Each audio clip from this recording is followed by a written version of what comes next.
حضرت عمر رضی اللہ تعالی عنہ تشریف فرما تھے اپنے دربار میں، تو ایک صاحب آئے اور کہا یا عمر لا تنسا موتک، عمر اپنی موت کو نہیں بھولنا۔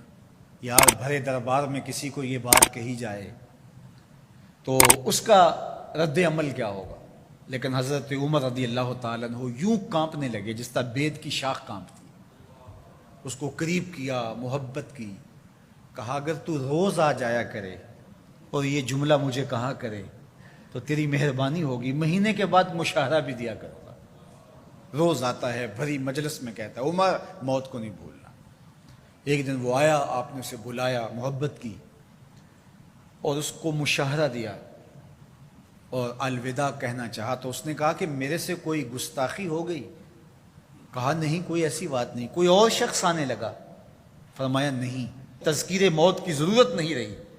فرمایا نہیں، ایسی بھی کوئی بات نہیں۔ تو پھر مجھے چھٹی کیوں دی جا رہی ہے؟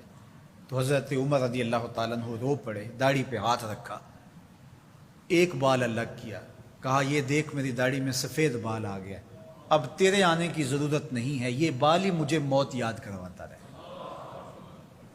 ہماری تو پوری داڑھی بھی سفید ہو جائے نا۔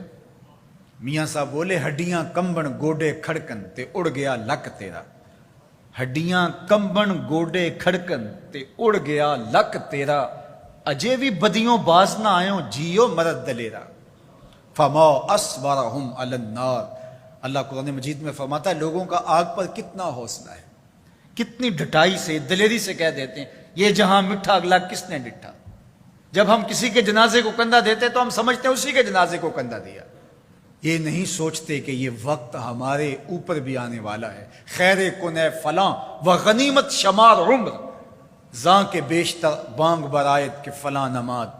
شیخ سعدی فرماتے ہیں کہ اے صاحب نیکی کر لے اور غنیمت شمار کر اس عمر کو، اس سے قبل کہ تیرے لیے بھی اعلان ہو جائے کہ فلاں بھی چلا گیا۔ پہلے تو سپیکروں میں اعلان ہوتا تھا، فیس بک پہ خبر آتی ہے فلاں بھی چلا گیا، فلاں بھی چلا گیا۔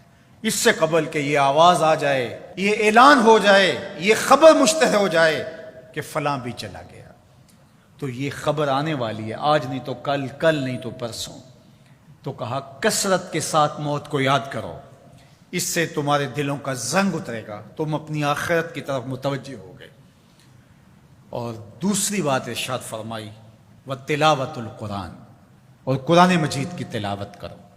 قرآن مجید کی تلاوت اگر تمہاری زندگی کا معمول بن گیا تو تلاوت ایسا نور ہے جو دلوں کے زنگ اتار دیتا ہے اور اللہ کی معرفت کا رنگ چڑھا دیتا ہے۔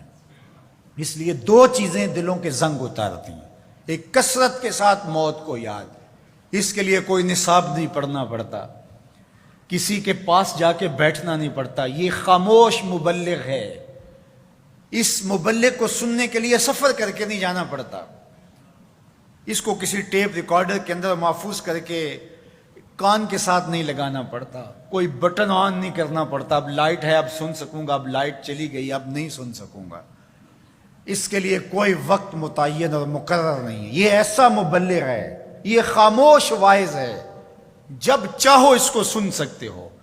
تو کثرت کے ساتھ موت کو یاد کرنا یہ تمہارے لیے دلوں کے زنگ اتارنے کا سبب۔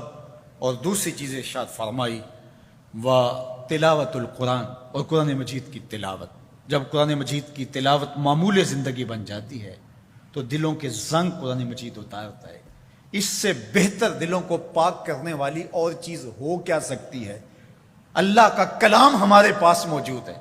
اس وقت کسی امت کے پاس، کسی قوم کے پاس منزل من اللہ کتاب اصلی صورت کے اندر موجود نہیں ہے۔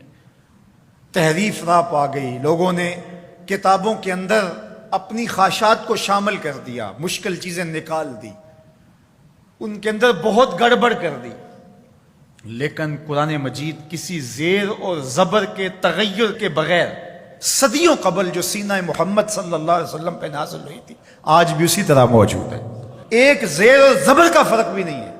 یہ ایک یقین ہمارے ساتھ جڑا ہوا ہوتا ہے کہ یہ ہمارے رب کا کلام ہے، یہ ہمارے محبوب کریم کے سینہ انور پہ اترا تھا، یہ اس کتاب کا اعزاز ہے۔ تو کہا کہ اس کتاب کی کثرت کے ساتھ تلاوت کرو، تمہارے دلوں کا زنگ اتر جائے گا اور اللہ تعالیٰ جل شانہ کی معرفت کا رنگ تمہیں نصیب ہوگا۔